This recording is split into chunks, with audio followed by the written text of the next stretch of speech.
Blog Talk Radio.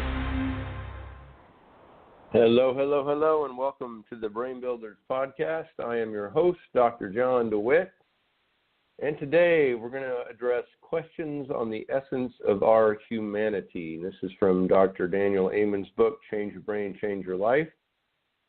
So who are we really? No anxiety, depression, anger issues, or confusion.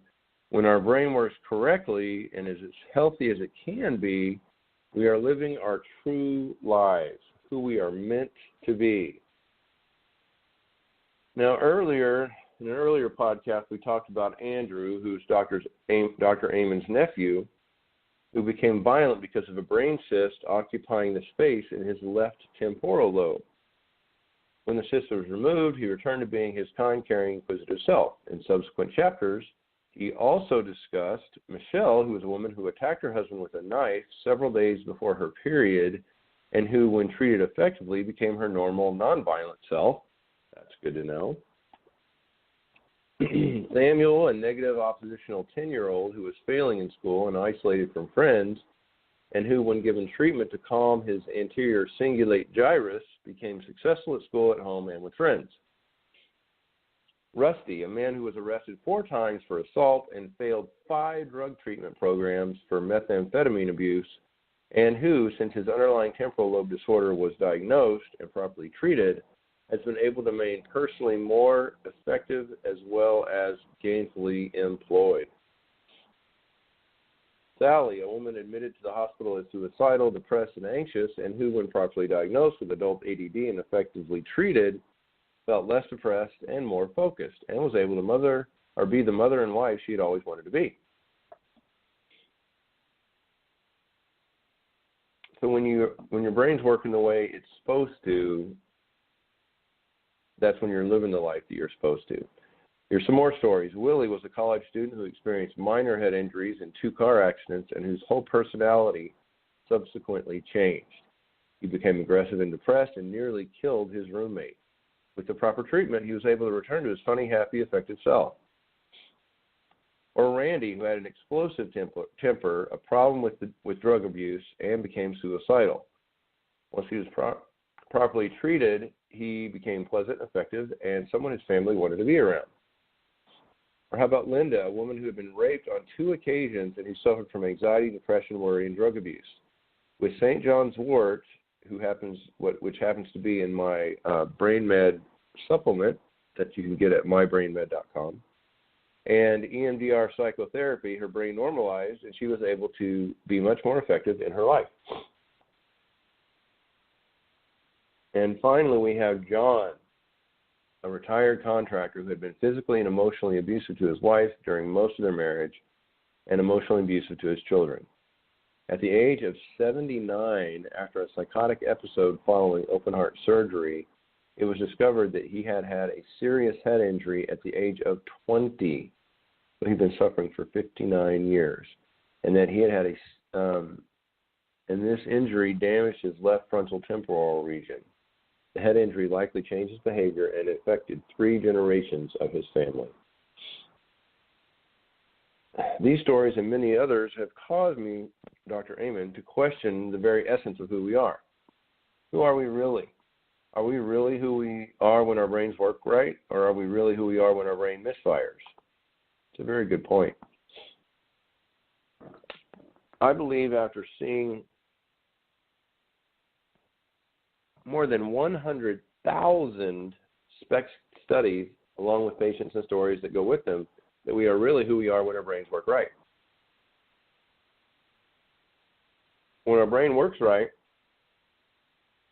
we're more thoughtful, more goal-oriented, and more interested in other people.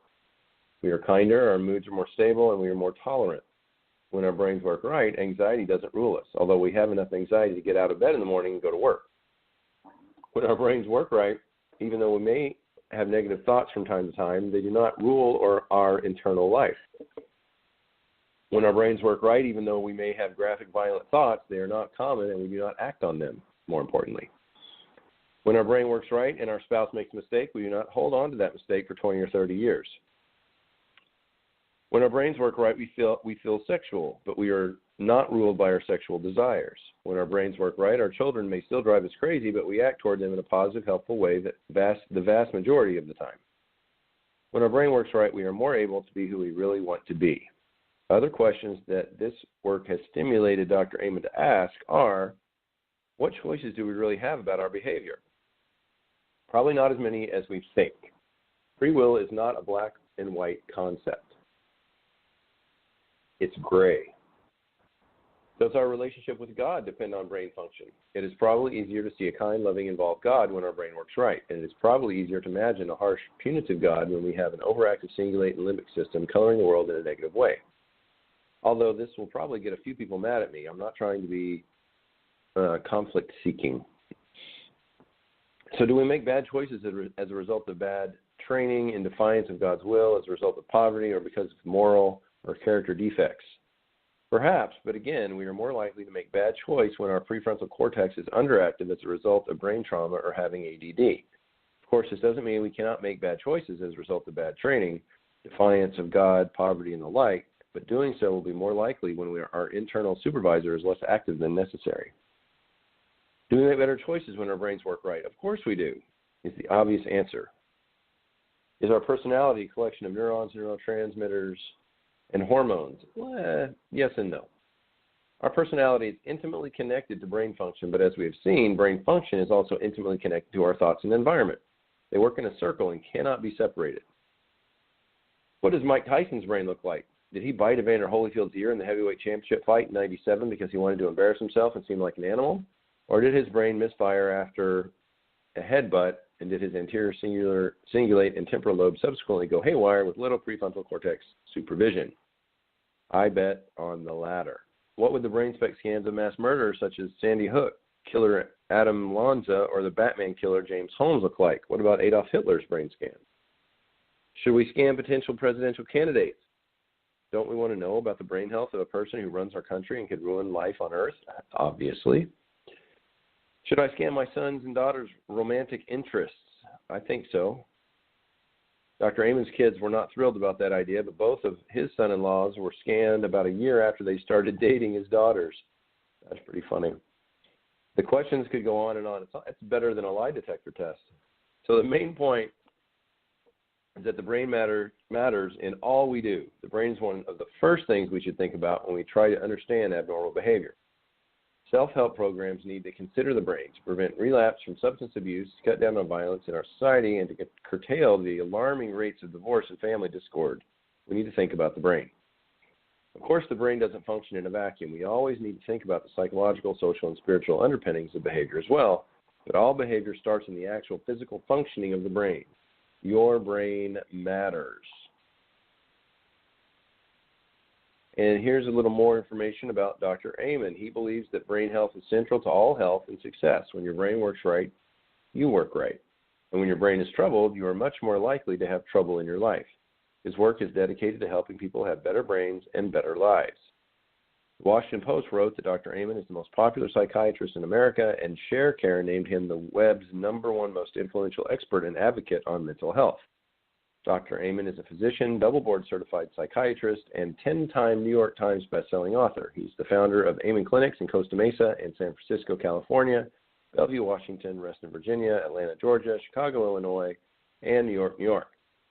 Amen Clinics have the world's largest database of functional brain scans relating to behavior, totaling more than 100,000 scans on patients from 111 countries. Dr. Amen is a distinguished fellow of the American Psychiatric Association, the highest award given to members, and is the lead researcher on the world's largest brain imaging and rehabilitation study on professional football players, which applies to me.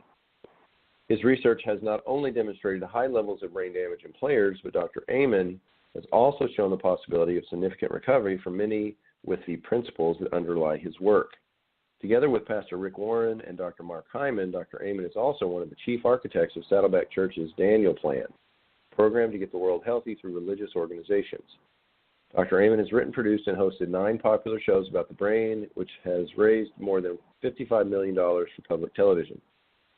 Dr. Amen is the author or co-author of 70 professional articles, 7 book chapters, and over 30 books, including the #1 New York Times bestseller, The Daniel Plan, Change Your Brain, Change Your Life, magnificent mind at any age. Change your brain, change your body. Use your brain to change your age. Unleash the power of the female brain and healing ADD. Dr. Amen's published scientific articles have appeared in the prestigious journals Molecular Psychiatry, PLOS1, Brain Imaging and Behavior, Nature's Translational Psychiatry, Nature's Obesity, Journal of Neuropsychiatry, and Clinical Neuroscience, and a host of others. Dr. Amen has appeared in movies including After the Last Round and The Crash Reel, and it's appeared on Emmy-winning shows such as The Truth About Drinking and The Dr. Oz Show. He's also spoken for the National Security Agency, the National Science Foundation, Harvard's Learning, and the Brain Conference, and the Department of the Interior, among a host of others as well. He's married to Tana, and is the father of 4 children and grandfather to Elias, Emmy, Liam, and Louie. He collects penguins and is an avid table tennis player. Interesting. I wonder if those are live penguins. So that's it for this book from Dr. Amen. We're going to talk on some other topics, including Dr. Hyman's book and some other things. But just to close out this episode, the reason that I have this podcast is because I played 12 years of professional football in the NFL and the CFL and the XFL, even in the Arena League and in Europe, and had multiple concussions, so I was concerned about my own brain health. And then recently my dad was diagnosed with cognitive decline, potentially early onset dementia, and I am personally dealing with the denial and the not wanting to admit something is wrong that happens with everyone, because nobody wants to admit that something's wrong with their brain. And that is something that I'm looking to dive deeper into so that I can understand a little more of how other people can make it easier for them to deal with situations like this. I have the Brainbuilders masterclass. It's an online group. We have class on Fridays. It's an hour long. You can join the waitlist for the next class in the description of the podcast here, or you can go to bit.ly/waitlistbb, as in Brainbuilders. It's just really been an eye-opening experience for me, because there's so much information out there, and still so many physicians that don't think diet has anything to do with brain health. They don't think that trauma affects the brain like it does. I mean, it's just really disappointing that there's still doctors out there that if you do get a diagnosis of Alzheimer's, dementia, or something like that, they basically just say, well, there's nothing we can do about it. Get your affairs in order. And the reason that's frustrating is because that instantly takes all hope away for people. And it's because that particular physician just isn't aware of all the other alternatives that have been working really well with healing the brain.